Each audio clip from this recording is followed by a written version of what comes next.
तो hi everyone, कैसे हो आप सब लोग। आपका स्वागत है आपके अपने चैनल बर्मन एजुकेशन पॉइंट में। तो दोस्तों मेरे पास एक कमेंट आया था कि ये प्राइवेट कोर्स होता क्या है। तो दोस्तों उसी के बारे में आप छोटा सा डिस्कस, छोटी सी 2 मिनट की वीडियो थोड़ा समझ लेना। यानी कि एक कमेंट आया था, यानी कि ऐसे स्टूडेंट और भी बहुत होंगे जो मतलब जिनको नहीं पता होगा कि प्राइवेट कोर्स क्या होते हैं और कैसे किए जाते हैं। दोस्तों मेरे पास ये कमेंट सुबह आया था किसी का, तो उसी मैंने सोचा कि चलो एक वीडियो ही बना दूं। तो चलिए दोस्तों करते हैं वीडियो शुरू। लेकिन इससे पहले छोटी सी रिक्वेस्ट है, यदि आप इस चैनल पर पहली बार आए हैं या अभी तक चैनल सब्सक्राइब नहीं किया तो चैनल को जरूर सब्सक्राइब करना, क्योंकि इस चैनल पर चौधरी चरण सिंह यूनिवर्सिटी से रिलेटेड वीडियो ही आती है। तो चलिए दोस्तों करते हैं वीडियो शुरू। दोस्तों देखो एक्चुअल में प्राइवेट कोर्स होते क्या है। देखो दोस्तों, जैसे कि जो रेगुलर कोर्स होते हैं उनके एडमिशन आपको पता ही है स्टार्टिंग में हो जाते हैं। मतलब एडमिशन यही बीए, बीएससी, बीकॉम, इसमें एमए भी आता है। मतलब बीएससी प्राइवेट नहीं होती। मतलब कुछ कोर्स होते हैं जो मतलब प्राइवेट होते हैं, जिसमें बीकॉम आ जाता है, बीए आ जाता है। बीएससी नहीं होती क्योंकि वो थोड़ा हार्ड होती है, और वैसे क्योंकि रेगुलर में बहुत बच्चे फेल हो जाते हैं, अब प्राइवेट तो क्या कराए।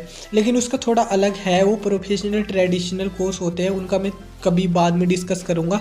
लेकिन अभी बात करते हैं प्राइवेट कोर्स की।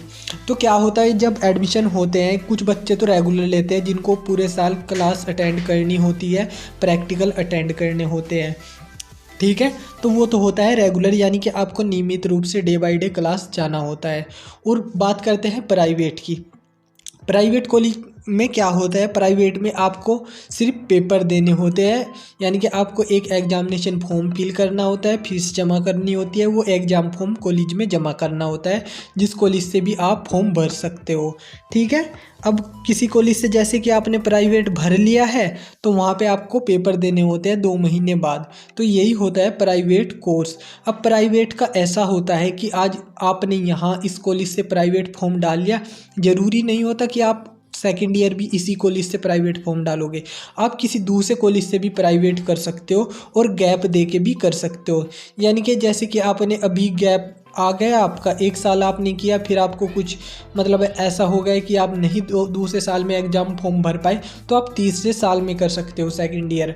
फिर अपने मतलब नेक्स्ट ईयर थर्ड ईयर कर सकते हो। ऐसे गैप आ जाता है तो भी आपकी मान्य होती है, क्योंकि आपने 1 ईयर तो ऑलरेडी कर रखा है। तो ये होता है प्राइवेट कोर्स, आप समझ गए होंगे। प्राइवेट कोर्स वो होता है, इसके फॉर्म अब निकलते हैं जब एग्ज़ाम होने होते हैं।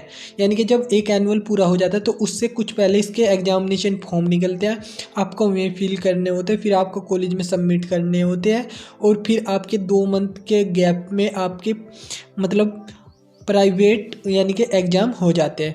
अब कुछ स्टूडेंट क्या थे, जब एडमिशन चल रहे थे तो मैंने जब वीडियो बनाता था कि आप मतलब प्राइवेट कॉलेज से कर लो, तो कुछ स्टूडेंट ये सोचते थे कि वो प्राइवेट वाले बात कर रहे हैं। तो प्राइवेट कॉलेज अलग होता है और प्राइवेट कोई डिग्री करना वो अलग होता है। पहले मैं बोलता था कि अगर आपका गवर्नमेंट में नहीं हुआ तो आप प्राइवेट से कर लो, तो कुछ स्टूडेंट समझते थे कि प्राइवेट वो वाला बोल रहे हैं कि प्राइवेट से कर लो जिसमें कॉलेज नहीं जाना होता।